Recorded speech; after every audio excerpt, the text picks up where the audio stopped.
in a free convection, different velocity profile, slightly different velocity profile as shown here. Here you can see the velocity profile is quite different because it is 0 here at the bottom, and then it is not continuously increasing as the way it was increasing in the forced convection, but it goes to maximum and then it becomes 0. Why? Because the free stream velocity here is 0, because the fluid element which is at outside of this boundary layer is having a 0 velocity. Isn't it? This is not a forced convection. This is a free convection where the fluid element initially at a stagnant position.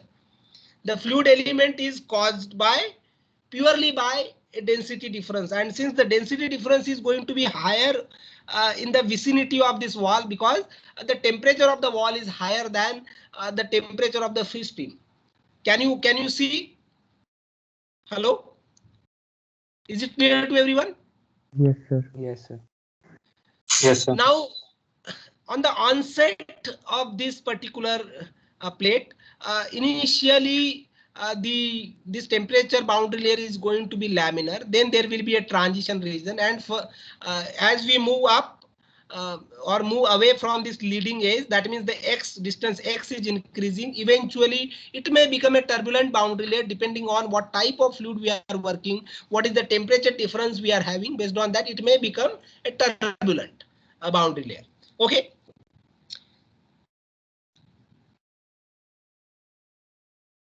So let me just save this.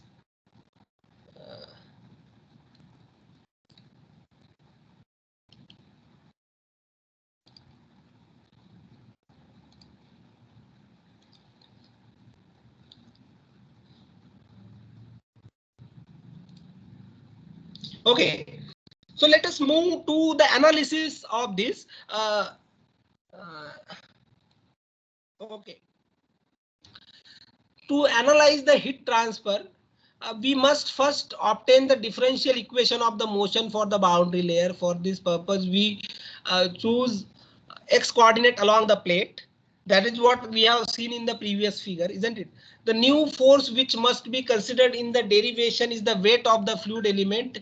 We equate the sum of the external forces in the x direction to the change in the momentum flux through the control volume dx dy. Okay, so what I'm trying to say here is, in order to make the energy balance or a force balance here, the important factor to look at is, because of the density difference, the fluid elements are moving up, but also because of the gravity, the weight is acting in a downward direction. So that we have to account in the force balance.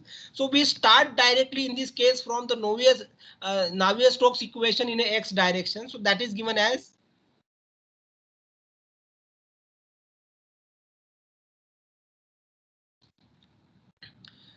So this is the Navier-Stokes. My slides are visible. Hello. Yes, sir. Yes, sir.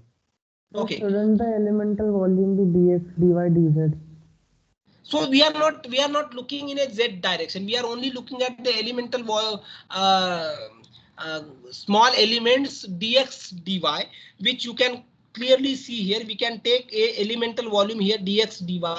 Okay. We are not looking at the z direction, which is in perpendicular to the plane of this particular screen. So that we are not looking at. We are only looking at the x and y direction. Okay.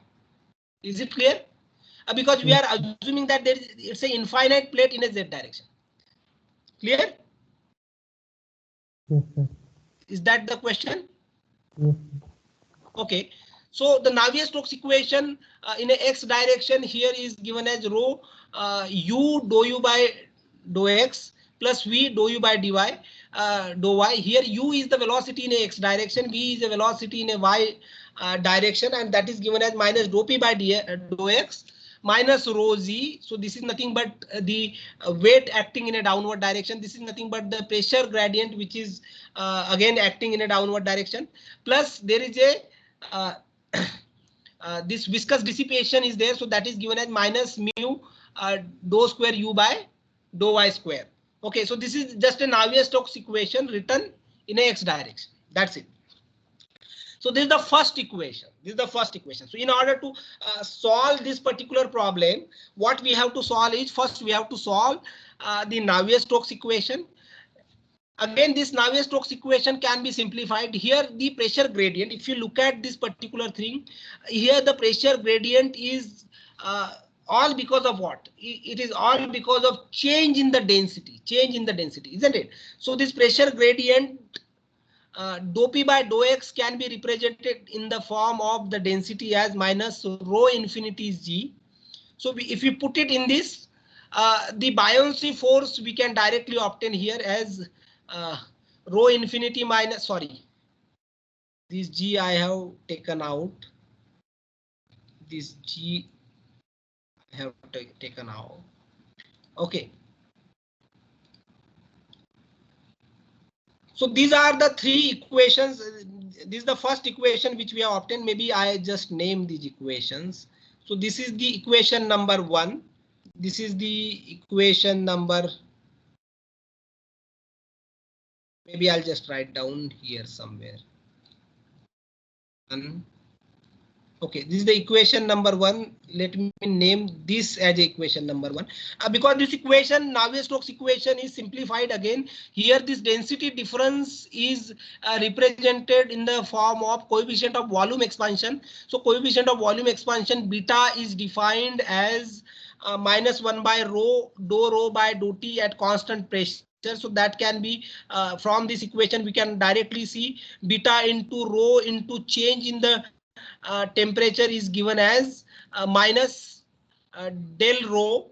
So del rho is going to be, if we rearrange entire thing, basically what we are going to get is 1 by rho rho infinity minus rho divided by T infinity minus T. So here rho infinity and T infinity are the density and the temperature corresponding to the free stream. These are corresponding to free stream. So this is equation number 1. Equation number 2, let me just put it here. This is equation number 2 which we have obtained from the energy balance, and one more additional equation we are going to get it, and that is the continuity equation. So that is equation number 3. So let me write down that equation number 3.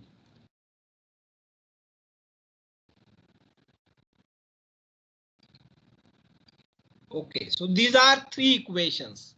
These are the three equations. So in order to analyze a forced convection over a flat plate, as I shown here, basically what one has to do is he has to solve these three equations, equation number 1, equation number 2, and equation number 3 simultaneously. So we are coming back to the same analysis what we have done earlier, isn't it? In the forced convection also we need to solve the velocity problem, that means Navier-Stokes equation in addition to the energy balance equation. In this case also we have to solve the Navier-Stokes equation which is given by equation number 2 and the energy balance equation given number 2. Sorry, equation number 1 and equation number 2. So these are the two equations, three equations which we have to solve simultaneously in order to get how my temperature is going to vary across the boundary layer. So again, we are coming back to the same conclusion that clearly, even though formulation of this problem is easy, but solving this problem is not easy computationally, and therefore we need to make the heat transfer correlations which can account the effect of this velocity distribution directly in the heat transfer coefficient, and then we can directly solve the heat transfer problem. Okay, that's it. Again, one more thing to note down here is from this balance itself now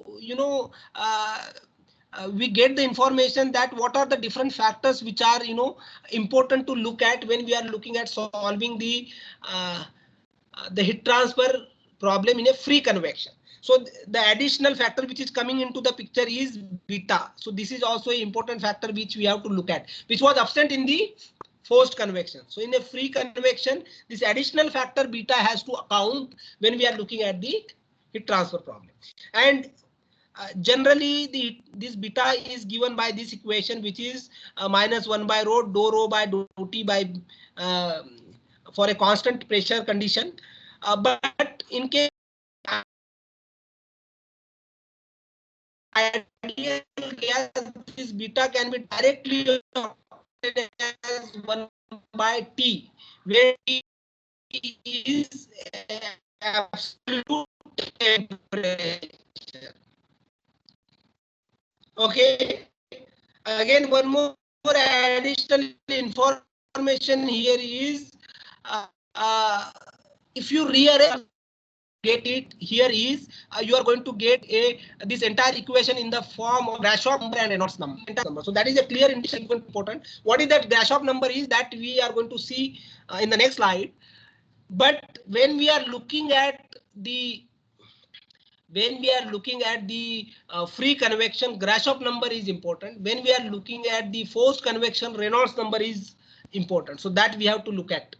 So in a forced convection, Reynolds number is important. In case of a free convection, Grashof number is important. And again, if a Grashof number is less than 1700 for a flat flow through parallel plates, 1700, then it's a the heat transfer is occurring by a pure conduction. That is what is been given. Okay. Okay. So let us look at the Grashof number. So Grashof number is defined as buoyancy force by a viscous force. Remember, in case of forced convection, we have looked at Reynolds number. Isn't it? Reynolds number is given as inertia force by viscous force, isn't it? So similar to that, the Grashof number, which is important here because the buoyancy force is going to be causing the motion in the fluid, and Grashof number is defined as buoyancy force by viscous force. Higher is the difference between the temperature of the wall and the fluid, higher is the induced flow. And again, when the fluid velocity is large enough, the free convection boundary layer changes from laminar to the turbulent. The transition has a strong effect on the heat transfer. Okay. Again, very often the correlations are given in terms of the Rayleigh number instead of Grashof number. People use Grashof number also, and sometimes they use the Rayleigh number also. So remember, in a forced convection, we have used the Peclet number, where Peclet number is the Reynolds number into Prandtl number. In a similar manner, in a free convection, there is another number which is defined as a Rayleigh number, RAL, where RA is the Rayleigh number and it is defined in terms of the length L. So therefore, it is given as RAL is nothing but Grashof number into Prandtl number. So that is nothing but GRL into PR. So it is defined as G beta temperature difference Ts minus T naught L cube divided by kinematic viscosity, which is given as nu into alpha. Alpha is nothing but a thermal diffusivity. So Rayleigh number is defined like this, which is similar to a Peclet number which we have seen in a forced convection. Similar to that, another number is there which is nothing but Rayleigh number, which is given as Grashof number into Prandtl number. Are you all able to get it what we are saying? Hello? Yes, sir. Yes, sir. So this is same as a Peclet number. So Peclet number is Reynolds number into Prandtl number. Here the Rayleigh number is Grashof number into Prandtl number. Since Grashof number is an important number in a free convection, because it is going to give me the buoyancy force, whether buoyancy force is dominant or not in comparison with the viscous force. Okay. Again, so if the Rayleigh number is less than 10 raised to the power 9, then my flow is laminar, and beyond it, it is a transition from laminar to turbulent. Okay. Again, coefficient of volume expansion is given as minus 1 by rho, dou rho by dou T at constant pressure, and in for an ideal gas, it can be given as 1 by T, where T is a absolute temperature. This absolute temperature is very important. So don't use the temperature in degree Celsius. You have to use in Kelvin. Okay. Then what is the formula for Grashof number? That is given here, isn't it? G. See, Prandtl number is Cp mu by K, isn't it? So we can eliminate that from here, isn't it? So that is going to be GB delta T L cube and into, if you multiply, divide mu by, if you multiply here K by CP mu, isn't it? So that this nu here is going to be what? This nu is going to be mu by rho. So that you can rearrange that, and finally you will get the expression for the Grashof number. I have written somewhere the formula for Grashof number. Just wait. The exact formula for Grashof number is L cube rho square beta G into T divided by mu square. Okay. Delta T is there basically. Here you will have a delta T. I have made the mistake. This is delta T. Just wait.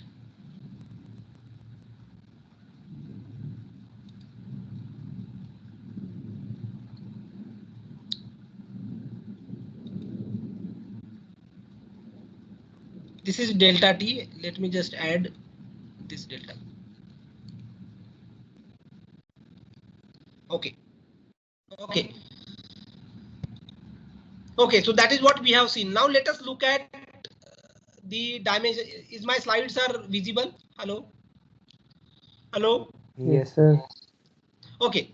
So now again, similar analysis we are doing. We started with the first principle, temperature and the momentum balance. Then we said that it is going to be difficult to solve. Then we are saying that dimensionless analysis we have to do, because we wanted to find out the dimensionless number, and these dimensionless numbers are going to be used in the correlations, isn't it? So that is going to solve my heat transfer problem immensely.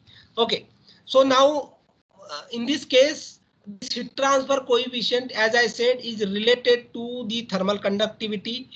It is related to the specific heat. It is related to rho. It is related to viscosity. It is also related additionally to this factor beta into G. This is the additional factor we are looking at. This is the additional factor we are looking at compared to what we have looked at in a free forced convection. Okay, again length L and the temperature difference delta T. So the dimensions of all these are given here. Again, we can write the transfer coefficient in a power law equation like this, isn't it? And we can compare their coefficients. By comparing the coefficients, finally what we are going to get is the Nusselt number, which is given in this case is HL by K, is represented in the form of Cp mu by K, which is nothing but the Prandtl number. Some constant you are going to get, that is constant 1, and here you are going to have constant 2.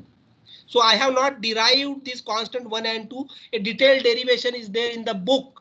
Okay.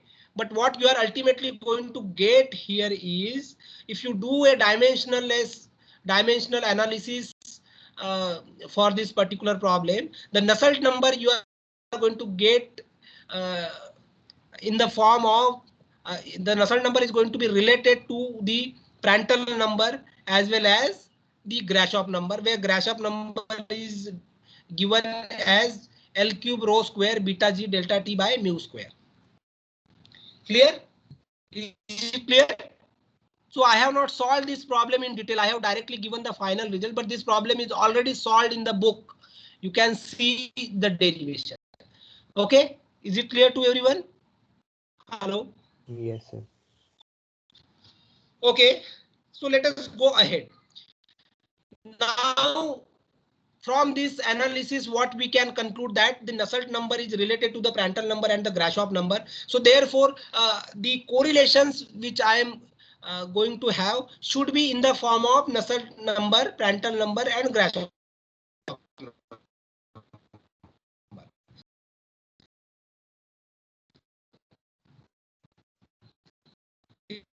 Isn't it? This Grashof number done in some correlations. So these are the different correlations. I am giving only a few selected ones. There are a complete list of the correlations which is there in the book. So Please go through all those correlations which are given in the book, and also there are a couple of problems solved based on these. Okay, so all these solved examples as well as the correlations, you please try to look at it in more detail. I am giving only few correlations here.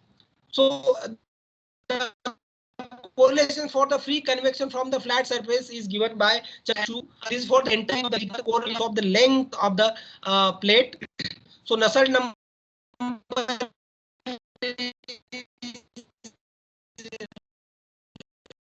defined here is L, which is defined HL by in the bond 1.4 by Prandtl number raised to the power 9 by 16, and this entire bracket raised to the power 8 by 27, and the complete bracket is square of that is used. So this is for the entire range. In a similar manner, a slightly more simplified correlation is given for the range in which the Reynolds number is less than 10 raised to the power 9. That means it is a laminar range.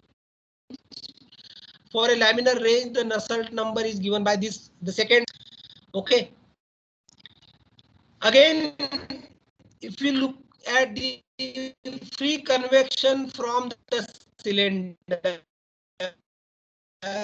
free convection from the cylinder, in such cases, the Nusselt number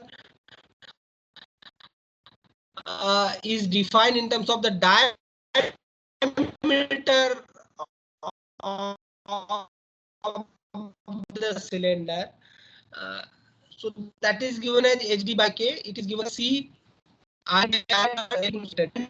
C and N are the correlations are given which are used regularly. So the horizontal cylinder is given again by Churchill and Chu.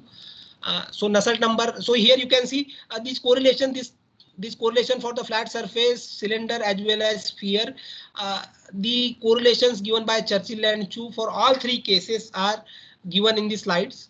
So for a horizontal cylinder, it is again given as HD by K as 0.60 plus 0.387 RAD raised to the power 1 by 6, 1 plus 0.559 Prandtl number raised to the power 9 by 16, and raised to the power 8 by 27. So this is the similar expression.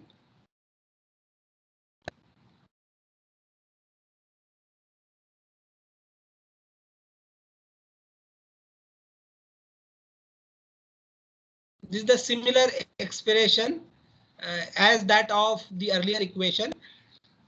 So all these exponents you can see are nearly the same, isn't it? 1 by 6 is there, 9 by 16 is 8 by 27 is there, 1 by 9 by 16, 8 by 27. And this particular correlation for the range to the power minus 5 to Rayleigh number between these two limits, 10 raised to the power minus 5 and 10 raised to the power 12. So this is for the horizontal cylinder. So if there is a heat transfer, the convective, the free convective heat transfer is taken from the horizontal cylinder. In that case, this correlation has to be used. If there is a vertical cylinder, the correlation for the vertical, so this flat plate correlation itself is has to be used. However, in case the cylinder may be considered to be equivalent to equal to the circumference of the cylinder. So that means the width should be circumference of the cylinder, and the thickness of the free boundary layer is much smaller than. Okay, so this is the condition is given. Okay, so in this case, L is the length of the cylinder. So this condition has to be satisfied. So D by L is if greater than 35 divided by Grashof number raised to the power 1 by 4. In that case, one can use these two correlations for the vertical flat plate. Is it clear? So only this correlation for the vertical flat plate can be used for the vertical cylinder if this condition is satisfied.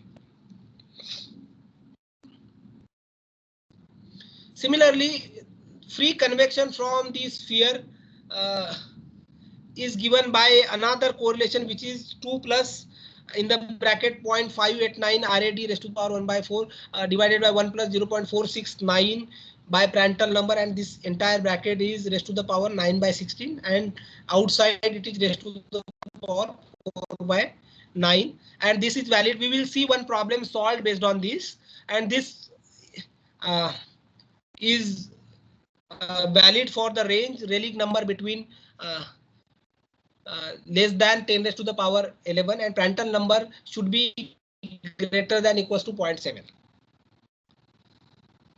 Again, for a vertical rectangular cavity, if we are having a vertical rectangular cavity, the Nusselt number is defined in terms of the width of the enclosure, that is given as HW by K, which is given as 0.42 Rayleigh number in the form of width of the enclosure raised to the power 0.25, Prandtl number raised to the power 0.012, and multiplied by L by W raised to the power minus 0.3. This is valid for the range Rayleigh number defined in terms of width of the enclosure, that is RAW, should be greater than 10 raised to the power 4 and less than 10 raised to the power 7, and the Prandtl number should be greater than 1 and less than 2 into 10 raised to the power 4, and L by W between 10 and 40. So these are the range in which this particular correlation is valid. Another simpler expression is there, which is 0.046 RAW raised to the power 1 by 3, but the range of the validity is RAW should be between 10 raised to the power 6 and 10 raised to the power 9, Prandtl number between 1 and 20, and L by W. Okay. So these are the correlations when we are looking at the free convection from the flat surface, from the cylinder, from the sphere. Now, up till now, we have looked at the free convection only if the motion is caused by the density difference. But in most of the practical cases, we also see combined free and forced convection. So we don't see a free convection alone or a forced convection alone. So generally these are also present in a combination. So how to find out when the forced convection or a free convection is dominating? So if we take the ratio of Grashof number divided by Reynolds number raised to the power Reynolds number square. So if this ratio is less than 1, very much less than 1, in that case the forced convection is dominating. If Grashof number divided by Reynolds number square is greater than 1, then the free convection is dominating, and if it is equivalent to 1, then the mixed convection regime is there. So if Grashof number by Reynolds number square is less than, very much less than 1, then forced convection. If it is greater than 1, then free convection, and if it is equivalent to 1, then there is a mixed convection regime. So we have to use a corresponding correlations depending on which regime is dominating.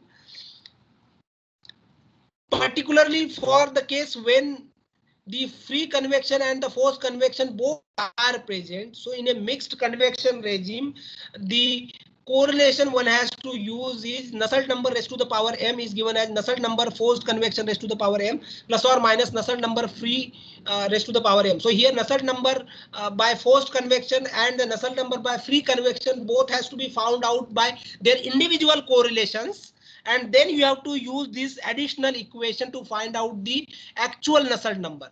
Here m is nothing but the exponent which is equals to 3. In general, the m equals to 3 is used, and Nusselt number Nu forced is a Nusselt number for the forced convection regime, forced convection obtained from the forced convection correlation, whereas Nusselt number Nu free is the Nusselt number obtained from the free convection correlation, and both are added or subtracted here. The direct of the free convection is the same as of the flow. In that case, the plus sign has to be used. If the direction of the forced direction of the free convection is opposite of that of the forced convection, in that case, a negative sign has to be used. So that one has to select, plus or negative has to be selected depending on whether the direction of the forced or a free convection is opposing to each other, or whether these are in the same direction. Is it clear to everyone? Hello? Yes, sir. So only the correlation that are for the forced convection or a free convection, which we have seen in the earlier slides, and what we have seen in the today's slide, we have to use. And then the Nusselt number obtained from both has to be added or subtracted. And again, these are raised to the power m. So this m is generally equals to 3.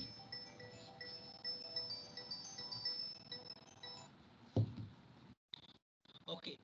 So let us look at one example, and then we will discuss about the answer scripts and your minor examination. Okay, so this problem is given where a refrigerator is placed near the partition wall of a room such that there is only a 4 set in between. The surface of the refrigerator facing the wall is 1.6 meter in height and 0.8 meter in breadth. If the temperature of the surface is 22 degrees Celsius and the wall temperature is 30 degrees Celsius,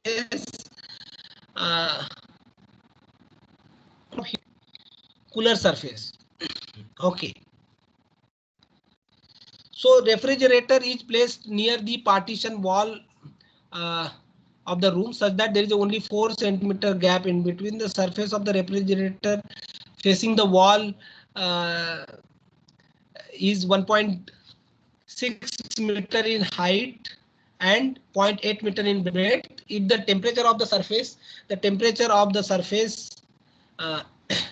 is 22 degrees Celsius and the wall temperature is 30 degrees Celsius, calculate the rate of heat gain by the cooler surface. Okay, so L is given, capital L is given, that is 1.6 meter. Width is given 0.04 meter. So L by W can 04, that comes around 40. So we can see these correlations here. So L by W is coming around 40. So we can use any of these correlations, 1 or 2. Okay.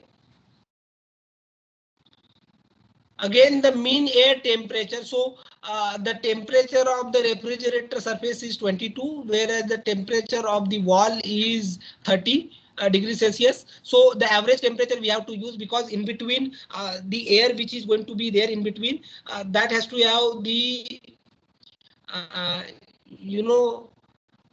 the property based on the mean temperature. So the mean temperature calculated, which is 22 plus 30 divided by 2, that comes around 26 degrees Celsius.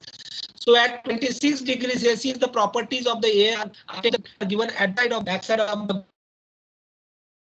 From that, the coefficient of the expansion beta we can directly obtain as 1 by 96 plus 273. So that becomes 1 by 299. So beta we have directly obtained.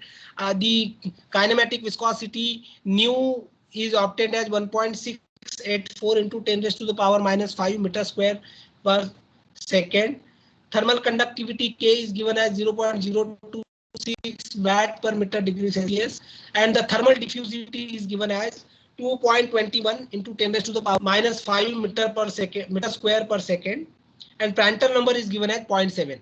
So we can put it in the equation. So Rayleigh number is again defined in terms of the width of the between this enclosure. So GB delta T W cube divided by nu into alpha, that is going to be the Rayleigh number in terms of the width. So we can put all the values. So Rayleigh number comes around 4.51 into 10 raised to the power 4. So if you look at this, so Rayleigh number is between this particular limit. So we can use the first correlation directly. So Nusselt number can be obtained as HW by K equals to 0.42, RAW 0.25, Prandtl number. This is the same equation I have written here. We can put all the values. by putting all the values, the Nusselt number obtained is 2.02. If we multiply this by thermal conductivity K, which we have already obtained 0.026, divided by width, which is nothing but 0.04, what we get is the heat transfer coefficient. So heat transfer coefficient obtained here is 1.313 watt per meter square degree Celsius. We can put it in the equation. So here in this case, the Newton's law of cooling can be written as the rate of heat transfer through the wall is given as HA delta T. So HA Ts minus T naught, isn't it? So Ts degree Celsius minus 22 into H is we have obtained into area. Length is the breadth is also given 0.8, so that is going to give me directly the area. If you put it in this particular equation, the area of the rate of heat transfer is obtained as 13.5 watt. Is it clear to all? Hello? Is it clear to everyone? Hello? Yes, sir. So this is all about the forced convection. So we end the, sorry, this is all about the free convection. So we end the free convection here. I'm going to upload this. In the next class, we are going to look at boiling and condensation. So probably I will require 2 or 3 lectures for boiling and condensation. Okay. Okay, so is there any question, or should we go for your look at your and the answer copy for the minor one?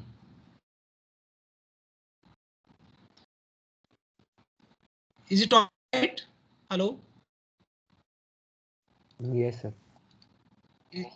Okay, so let us look at the the model answers for the minor one. Let me just project. Okay. So just a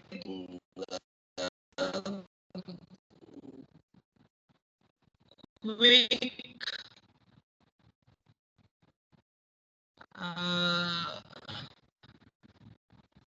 query. How was the minor one question paper? What is your take on that? Is it okay? It's not beyond the average 12.5 or something. That is what I have seen. Many people have done well. I could see a lot of queries from students, and most of these queries are sometimes I feel unnecessary also. But anyway, I will go through all your queries. Don't worry. I will go through all your queries. I have not looked at any of your queries yet. Because so many queries you have put, so I definitely require peace of mind to go through all of these. Again, see, this is a new trend which I see. See, question paper you all have gone through. If something is not going well, then you request for re-minor. And allowing only few students to write re-minor, which I feel is not correct. That is injustice to other students. That is what I feel, isn't it? Because you are getting more opportunities to score compared to others, isn't it? So that's not correct. So can you suggest anything how we can eliminate such things? Because see, if you say that my internet was not working, I have no other option but to allow you, because I don't know, it could be legitimate thing also. In general, how I used to do in a regular semester, where when we used to have the classes in the actual classroom, there I used to do re-minor as a closed book and the entire syllabus. So those who prefer to miss the minor purposefully because thinking that it is going to be easy later on, they were paying some price at the end. But that type of penalty now I am unable to impose this time. So what I feel is we can make it even. what I feel is instead of allowing some students to write re minor, definitely I want all of you to score the marks in a even manner. I don't want it to give any undue advantage to anybody. What I feel is, can we have a minor 2? Maybe we can have a minor 2 instead of having a re minor. Instead of having a re minor, we will have a minor 2. And the best one out of these two will be best one out of minor 1 and minor 2 will be considered for your marks. So there will not be any re minor. If you miss both minor 1 and minor 2, you get 0. That it's a clear meaning that there will not be any re minor. We will have only one minor 2, that itself is a re minor. If you have missed your minor 1, or if you had any problem in minor 1 and wanted to write a minor re minor, now I am making it even for everybody. So everybody can write minor 2, and best out of these two, minor 1 and minor 2, will be considered for your marks. So is it all right? Do you think this is going to be a better strategy? Yes, Hello? so we'll discuss with the class once and then we could tell you more about this. Because see, I don't want to allow only few students to write. Do you get it? Because then it becomes injustice to other students, isn't it? Right, so Because there are 200 plus students. We'll have to ask all of them once before we actually. So I am going to do I am going to have a minor to a similar manner like we had a minor 1. That will be on Moodle. It will be auto graded by Moodle, isn't it? Please don't send unnecessary queries. If you have missed the denominator and because of that your answer is not coming that problem we have given purposefully so that you should see similar problem we have solved in the tutorial, and if you are still missing your denominator, then you definitely should lose the marks, isn't it? Just for that, if you are writing emails to me and there are 50 emails I have to go through, and then again I have to then you expect that I have to reply everyone individually, so I have to write 50 emails to individual students. Try to see the other side also, isn't it? It is not possible for me to write a personalized email to each and everyone, isn't it? I know that you are in distress because some of you have not some of you have not scored well in minor 1, but marks are not everything, isn't it? If you have not scored well, it's not a representation that you don't know. Probably you missed because of some silly mistake. That's agreed. That's agreed, isn't it? And if you ask me, I always say that whoever got the admission in IIT, the intelligence is guaranteed. There's no question about it. There's no question about it, isn't it? Intelligence is never been in the question. You missed because of some, mishap happened here and there, and it's okay. I have to follow some procedure, and that is why I am following. That's not the representation that you don't know. You probably know, but you missed it this time. You may improve in the next examination, correct? So don't take it in that way. Be positive about it. Try to solve your questions, patiently. Take your time. Generally, the time is there, sufficient time is there. And if you miss it, don't write 50 or 60 emails to me, isn't it? It becomes really difficult to go through all these emails and then again reply to each and every email. If you don't reply, you get a re-email saying that I hope you have seen my email, something like that. So it becomes really difficult, isn't it? I am promising you that I will go through all your queries. I am not saying that I will not go through your queries. I will go through your queries, but only in the legitimate cases you will have your marks increased. If you don't get your marks increased, then there is some legitimate reason why it is not being increased, isn't it? It is auto graded on a Moodle. Now all the mistakes we have eliminated from the Moodle. See, I generally ask a simple question. You have written a JE examination. If you have missed something in JE, you keep on writing to JE office that I have missed the denominator, please give me a marks. Do you write like this? You don't write, isn't it? But here you have an opportunity, you know a teacher, you know his email ID. So you keep on writing, considering that because of some luck, he might, increase your marks. Uh, that's not the correct way of doing things, isn't it? Everybody has some point to. I can tell you that out of 200 students, everybody has some point to say for increasing the marks. So does it mean that I should increase the marks for all 200 students? It's not practical. It's not practical. Try to think the other side also. There are some limitations for me. That is the reason why I am, conducting this examination on Moodle. In general, if you look at my other course like advanced process control or something, I do essay type of question where you can write the entire thing and I go through all your copies. Because they are going through 40 copies or 50 odd copies is easy. I can do it on a computer. There is no problem. But going through 200 copies is not easy. It's not practical also. You have to, a little bit considerate towards me also, isn't it? But having said this, I am promising that I will go through all your queries, isn't it? I am not happy because you send so many emails. But that's not the representation that I will not go through. I will go through all your copies. But don't do things in the next examination. That is what the request is.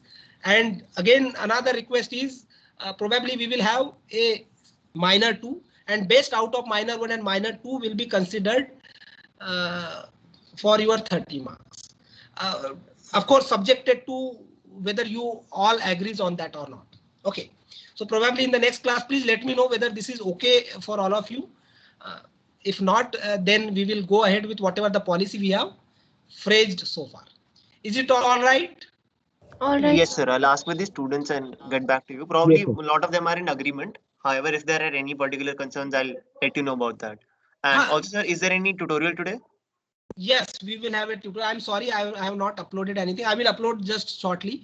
We will have a tutorial. Yes, Monday Okay, batch sir. we will have a tutorial. Yes. Thank you, So sir. let me just project the. I have projected the solution copy. Is the solution copy is visible? No, sir. So there's a It's not lot of visible. internet lag today, so we are not able to see it. If we could, if it is possible, could you please upload it as well? Let me just open. Is it visible?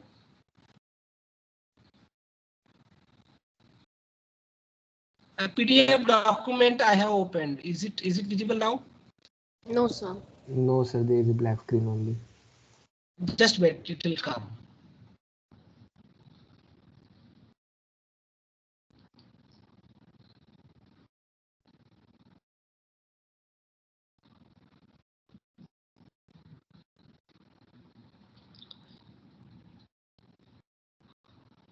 Still it is black? No, sir. It's visible now. It is visible now. Okay. So the first question was, I will go through the question itself. The first question was, I felt the first question was a little bit tricky. Other than I have given one hint in that what you have to do. And there are many students who did this correctly. See, my take on a particular question is whether a particular question is correct, whether a question is good or bad. When I see that at least 1 or 2 students have solved this question, then this question is legitimate. That is what I feel. And there are more than 10 students who have did this question correctly. So that means the question is correct. Question is correct. It was little bit tricky to do, but I have already given a hint. The hint was make a heat balance directly in terms of the bulk temperature. Okay, so air at 30 degrees Celsius enter a tube of 25 mm diameter with a velocity of 10 meters second. The tube is heated such that the constant heat flux was given. Constant heat flux of 2 kilowatt per meter square is maintained at the wall, whose temperature is 20 degrees Celsius above the bulk mean air temperature throughout the length of the tube. The length of the tube is 2 meter. Density of the air is 1.2 kg per meter cube and specific heat is 1000 joule per kg. Bulk, what you have to determine is bulk temperature gradient along the tube. Exact bulk temperature in degree Celsius, heat transfer coefficient in watt per meter square degree Celsius, is 0.0285. Okay. So what we have to do is there is a constant heat flux is there Q. So we have to just make a heat balance in terms of the bulk temperature. So the input temperature here is TB, outlet temperature here is TB plus dTB by dx into dx, isn't it? So this is what is been done here. So energy balance, we have just did the energy balance MCP. This is the uh, the energy here at this location minus TB. So that becomes dTB by dx into delta x, and that is given as Q. So Q is the energy input. See, remember at every location the energy, a constant Q is being input here. So how much amount of this Q is added to this element will be what? This Q multiplied by the area of this element. So that becomes pi dl. So L in this case is delta x, isn't it? So Q into pi d delta x. So if we rearrange everything, what we get is dTB by dx, that is given as Q pi d by MCP, and this MCP we can represent in terms of the this mass we can represent in terms of the volume and the velocity. So this can be represented as 4q pi d divided by rho into pi d square v into Cp. So basically this mass is represented in terms of the density and the volume, and that is multiplied here. So we can rearrange everything. So by rearranging everything, what we get is dTB by dx is given as 4q divided by rho d VCP. So everything is known here. Rho is given, diameter is given, velocity is given, Cp is given, Q you already know. You can put it, you can find out the value directly. Correct? Then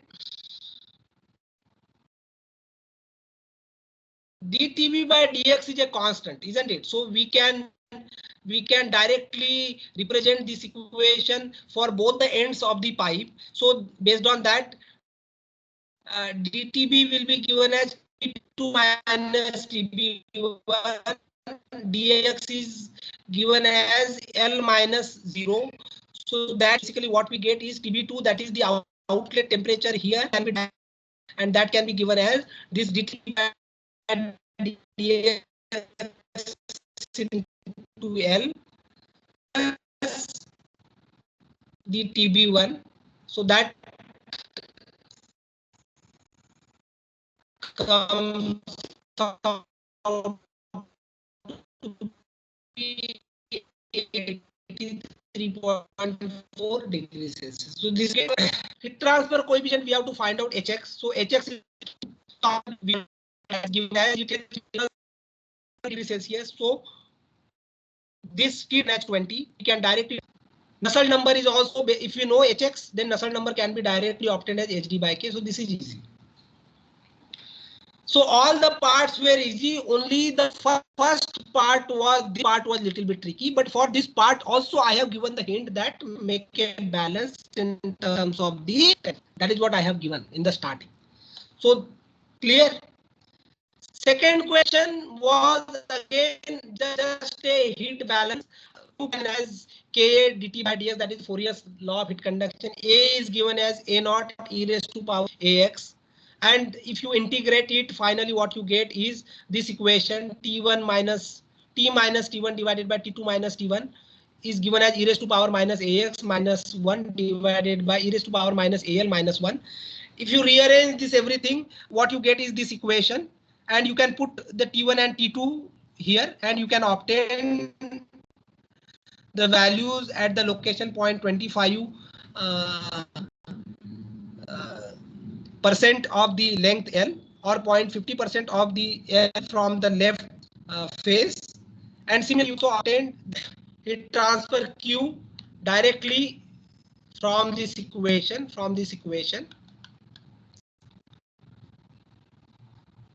So you can put all the values and find out Q. So all these, in fact, this particular problem have done well. So if I look at the average of this particular question is 5 or something, 5.25. That means almost 80% students have done this question correctly. Okay. Third question was a same question what I except that now only the complication was this length L was different for different people. This L this length L which is given was different for this length of 1 meter I have used here, but in your case this length L was different for different students. Therefore, in this particular integral equation there is a L is coming in. Students have missed, and now many people are writing emails saying that I have missed this, please give me a marks. What was there? Everything was done in the tutorial, and even after doing that in the tutorial, if you miss this L, then you deserve to get 0 marks. Isn't it? Isn't it right? So in this case also the two were in the question. The first, if I look at the question, find out the coefficients and then the average heat transfer coefficient is asked, and after that the rate of heat transfer. All three parts were asked. So here by rearranging this equation you can directly get the value of C. By solving this integral you directly get the value of heat transfer coefficient, and by putting it in the Newton's law of cooling, HA delta T, you can directly get the heat transfer coefficient. So all the three parts were easy. Is there any more question? Hello. So those who have done well in the minor one, very good. Those who have not done well, don't worry about it. Okay, it just happens. Please try to do it in the next minor or quiz as well as in major. And another thing which I keep on saying, marks don't represent your intelligence. Okay, so don't worry about the marks. Marks I have to give it because one procedure we have to follow in IIT, isn't it? So that I am doing it, but it's not the representation of your intelligence. Okay. Okay, so please do well in the next examination, and as I said, I will go through all your queries, but next time please don't put such unnecessary queries. Okay, so can we stop here? Sir, what's the highest score of minor? Highest score is 27. 27 is the highest score out of 30.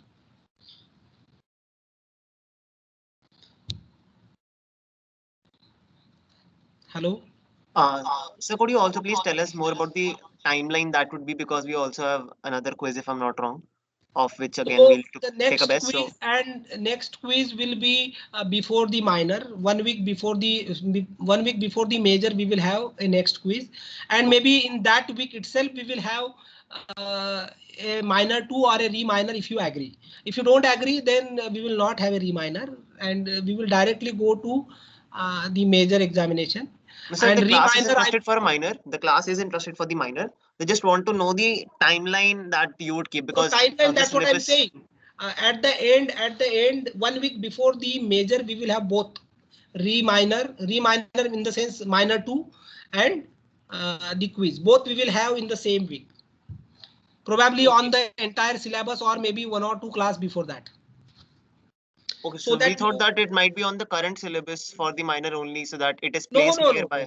No, minor, re-minor or minor 2, that will be on the entire syllabus, because see, I am taking another quiz, so I am putting a lot of efforts in, and I definitely want you also to go through the entire syllabus again. So that's a win-win for both the parties. And my objective for doing all this hard work is so that I can make you go through the syllabus again.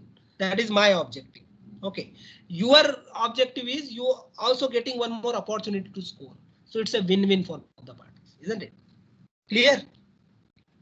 Because I want you to go through the syllabus. I want you to study the heat transfer again, isn't it? So that that gives me a satisfaction that okay, you all have gone through the material again. You at least you gain the delta x amount of knowledge from it. So that's a win-win for me. Did you get it? The point? Isn't it? So for Right, making sir. Right, I got it, sir. Yes, sir. for making a minor examination or a major examination on a Moodle, it takes 2 days for me because I have to code it in the Moodle. It's not that I have to put it directly. It's a lot of effort is required in that, isn't it? Yes. Okay, so please let me know in the next class if that is okay. Otherwise, we will stick to the policy which we have stated on the very first day. Perfectly all right? Is it all right? Yes, sir. So can the Yes. solution be uploaded on Moodle? Generally, I don't upload the solutions because then it gets circulated to the next batches. I show it definitely, but I don't upload it.